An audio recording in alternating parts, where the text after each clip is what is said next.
राम राम प्यारे मित्रों, मेरे चैनल भक्त प्रेम में आप सबका हार्दिक स्वागत है। अथ देवी कवच। मार्कंडेय जी ने कहा, पितामह, जो इस संसार में परम गोपनीय तथा मनुष्यों की सब प्रकार से रक्षा करने वाला है और जो अब तक आपने दूसरे किसी के सामने प्रकट नहीं किया हो, ऐसा कोई साधन मुझे बताइए।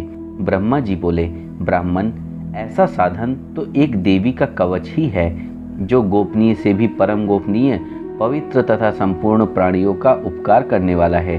महामुने, उसे श्रवण करो। देवी की 9 मूर्तियां हैं, जिन्हें नवदुर्गा कहते हैं। उनके पृथक पृथक नाम बतलाए जाते हैं। प्रथम नाम शैलपुत्री है, दूसरी मूर्ति का नाम ब्रह्मचारिणी है, तीसरा स्वरूप चंद्रघंटा के नाम से प्रसिद्ध है, चौथी मूर्ति को कुष्मांडा कहते हैं, पांचवी दुर्गा का नाम स्कंद माता है, देवी के छठे स्वरूप को कात्यायनी कहते हैं, सातवां कालरात्रि और 8वां स्वरूप महागौरी के नाम से प्रसिद्ध है, 9वीं दुर्गा का नाम सिद्धिदात्री है। ये सब नाम सर्वज्ञ महात्मा वेद भगवान के द्वारा ही प्रतिपादित हुए हैं। जो मनुष्य अग्नि में जल रहा हो, रणभूमि में शत्रुओं से घिर गया हो, विषम संकट में फंस गया हो तथा इस प्रकार भय से आतुर होकर जो भगवती दुर्गा की शरण में प्राप्त हुए हों, उनका कभी कोई अमंगल नहीं होता। युद्ध के समय संकट में पड़ने पर भी उनके ऊपर कोई विपत्ति नहीं दिखाई देती। उन्हें शोक, दुख और भय की प्राप्ति नहीं होती। जिन्होंने भक्ति पूर्वक देवी का स्मरण किया है, उनका निश्चय ही अभ्युदय होता है। देवेश्वरी, जो तुम्हारा चिंतन करते हैं, उनकी तुम निस्संदेह रक्षा करती हो। चामुंडा देवी प्रेत पर आरूढ़ होती है, वाराही भैंसे पर सवारी करती हैं, ऐन्द्री का वाहन ऐरावत हाथी है, वैष्णवी देवी गरुड़ पर ही आसन जमाती हैं, माहेश्वरी वृषभ पर आरूढ़ होती हैं, कौमारी का वाहन मयूर है, भगवान विष्णु की प्रियतमा लक्ष्मी देवी कमल के आसन पर विराजमान है और हाथों में कमल धारण किए हुए हैं। वृषभ पर आरूढ़ ईश्वरी देवी ने श्वेत रूप धारण कर रखा है। ब्राह्मी देवी हंस पर बैठी हुई हैं और सब प्रकार के आभूषणों से विभूषित हैं। इस प्रकार ये सभी माताएं सब प्रकार की योग शक्तियों से संपन्न हैं। इनके सिवा और भी बहुत सी देवियां हैं, जो अनेक प्रकार के आभूषणों की शोभा से युक्त तथा नाना प्रकार के रत्नों से सुशोभित हैं। ये संपूर्ण देवियां क्रोध में भरी हुई हैं और भक्तों की रक्षा के लिए रथ पर बैठी दिखाई देती हैं। ये शंख, चक्र, गदा, शक्ति, हल और मूसल, खेटक और तोमर, परशु तथा पास, कुंत और त्रिशूल एवं उत्तम शांग धनुष आदि अस्त्र शस्त्र अपने हाथों में धारण करती हैं। दैत्यों के शरीर का नाश करना, भक्तों को अभयदान देना और देवताओं का कल्याण करना, यही उनके शस्त्र धारण का उद्देश्य है। इस प्रकार हमें कवच आरंभ करने से पहले प्रार्थना करनी चाहिए। महान रौद्र रूप, अत्यंत घोर पराक्रम, महान बल और महान उत्साह वाली देवी, तुम महान भय का नाश करने वाली हो। तुम्हें नमस्कार है। तुम्हारी ओर देखना भी कठिन है। शत्रुओं का भय बढ़ाने वाली जगदम्बिके, मेरी रक्षा करो। पूर्व दिशा में ऐन्द्री मेरी रक्षा करे। अग्नि कोण में अग्नि शक्ति, दक्षिण दिशा में वाराही तथा नैऋत्य कोण में खड्ग धारिणी मेरी रक्षा करें। पश्चिम दिशा में वारुणी और वायव्य कोण में मृग पर सवारी करने वाली देवी मेरी रक्षा करें। उत्तर दिशा में कौमारी और ईशान कोण में शूलधारिणी देवी मेरी रक्षा करें।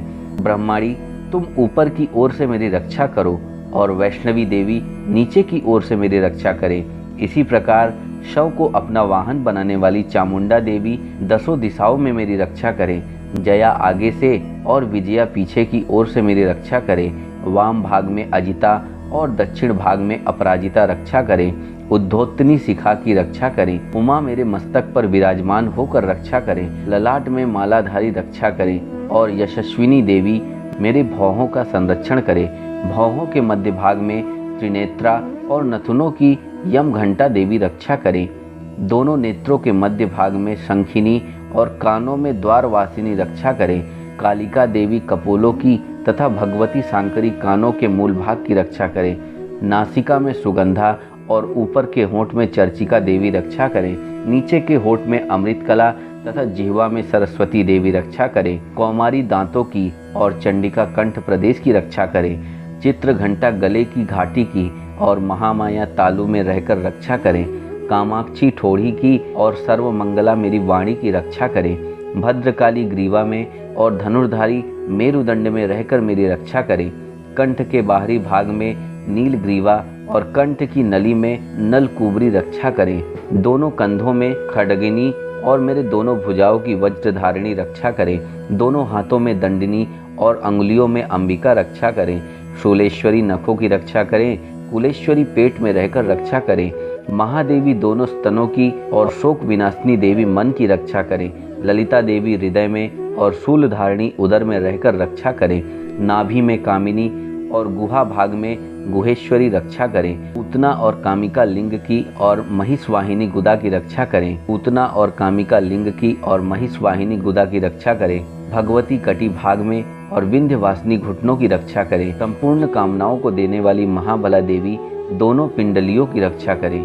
नरसिंही दोनों कुटियों की और तेजसी देवी दोनों चरणों की पृष्ठभाग की रक्षा करें। श्री देवी पैरों की उंगलियों में और तलवासिनी पैरों के तालुओं में रहकर रक्षा करें। अपनी दाढ़ों के कारण भयंकर दिखने वाली दंष्ट्रा कराली देवी नखों की और ऊर्ध्व केशिनी देवी केशों की रक्षा करें। रोमावलियों के छिद्रों में कौवेरी और त्वचा की वागेश्वरी देवी रक्षा करें। पार्वती देवी रक्त, मज्जा, वसा, मांस, हड्डी और मेद की रक्षा करें। आंतों की कालरात्रि और पित्त की मुकुटेश्वरी रक्षा करें। मूलाधार आदि कमल कोशों में पद्मावती देवी, कफ में चूड़ामणि देवी स्थित होकर रक्षा करें। नख के तेज की ज्वालामुखी रक्षा करें, जिसका किसी भी अस्त्र से भेदन नहीं हो सकता। वह अभेद्या देवी शरीर की समस्त संधियों में रहकर रक्षा करें। ब्राह्मणी, आप मेरे वीर्य की रक्षा करें। क्षत्रेश्वरी छाया की तथा धर्मधारिणी देवी मेरे अहंकार, मन और बुद्धि की रक्षा करें। हाथ में वज्र धारण करने वाली वज्रहस्ता देवी मेरे प्राण, अपान, व्यान, उदान और समान वायु की रक्षा करें। कल्याण से शोभित होने वाली भगवती कल्याण शोभना मेरे प्राण की रक्षा करें। रस, रूप, गंध, शब्द और स्पर्श, इन विषयों का अनुभव करते समय योगिनी देवी रक्षा करें तथा सत्वगुण, रजोगुण और तमोगुण की रक्षा सदा नारायणी देवी करें।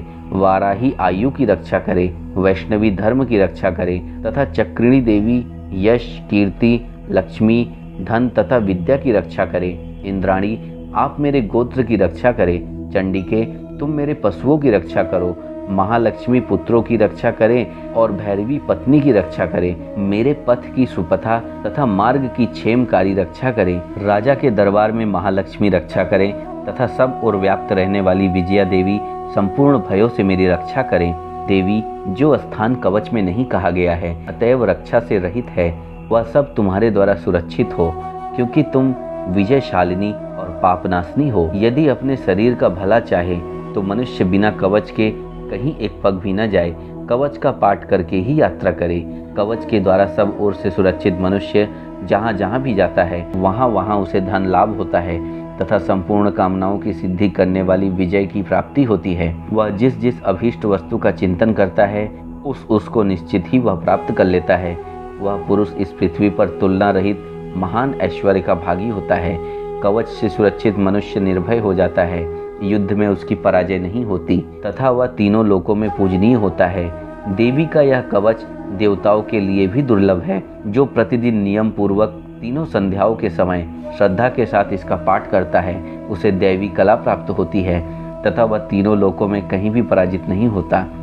इतना ही नहीं, वह अपमृत्यु से रहित हो 100 से भी अधिक वर्षों तक जीवित रहता है। चेचक, कोढ़ आदि उसकी संपूर्ण व्याधियां नष्ट हो जाती हैं। कनेर, भांग, अफीम, धतूरे आदि का स्थावर विष, सांप और बिच्छू आदि के काटने से हुआ जंगम विष तथा फेन और तेल के संयोग आदि से बनने वाले कृत्रिम विष, ये सभी प्रकार के विष दूर हो जाते हैं। उनका कोई असर नहीं होता। इस पृथ्वी पर मारण, मोहन जितने अभिचारिक प्रयोग होते हैं तथा इस प्रकार के जितने मंत्र यंत्र होते हैं वे सब इस कवच को हृदय में धारण कर लेने पर उस मनुष्य को देखते ही नष्ट हो जाते हैं।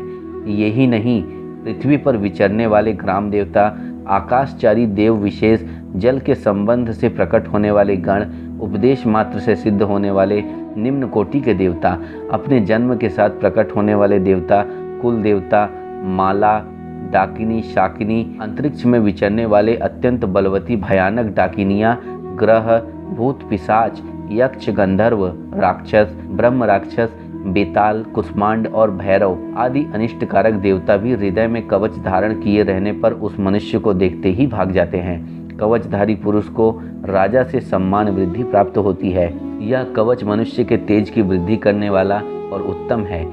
कवच का पाठ करने वाला पुरुष अपनी कीर्ति से विभूषित भूतल पर अपने सुयश के साथ साथ वृद्धि को प्राप्त होता है।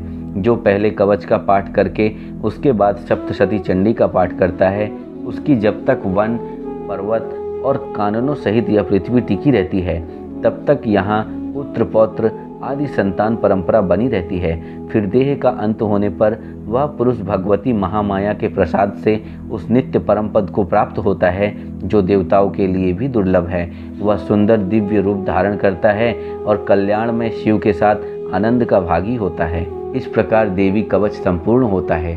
बोलो दुर्गा माता की जय। हरे राम राम राम हरे हरे, हरे कृष्ण कृष्ण कृष्ण हरे हरे।